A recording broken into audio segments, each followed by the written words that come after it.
Hello everyone and welcome to the MoneyMarket support team. Today I'm going to be showing you a step-by-step video on how to open a master account. Once you log in into your client area, you're going to want to click on PAM. A new window will pop open.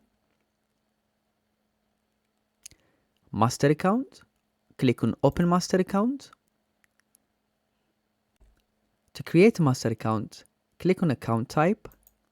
It is extremely important to select social trading as account type. Currency we can select USD. We can keep leverage the same. A new password will be generated for you. You can either keep this one or you can create your own password. Next, you're going to want to click on this box and click Open Account.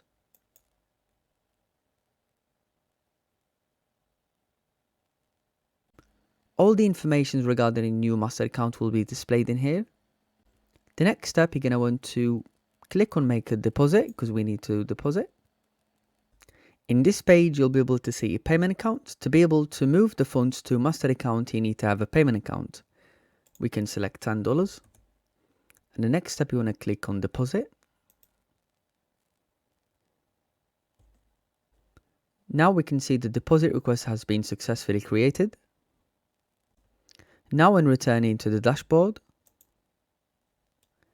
you'll be able to see your master account. And now you can start trading your master account.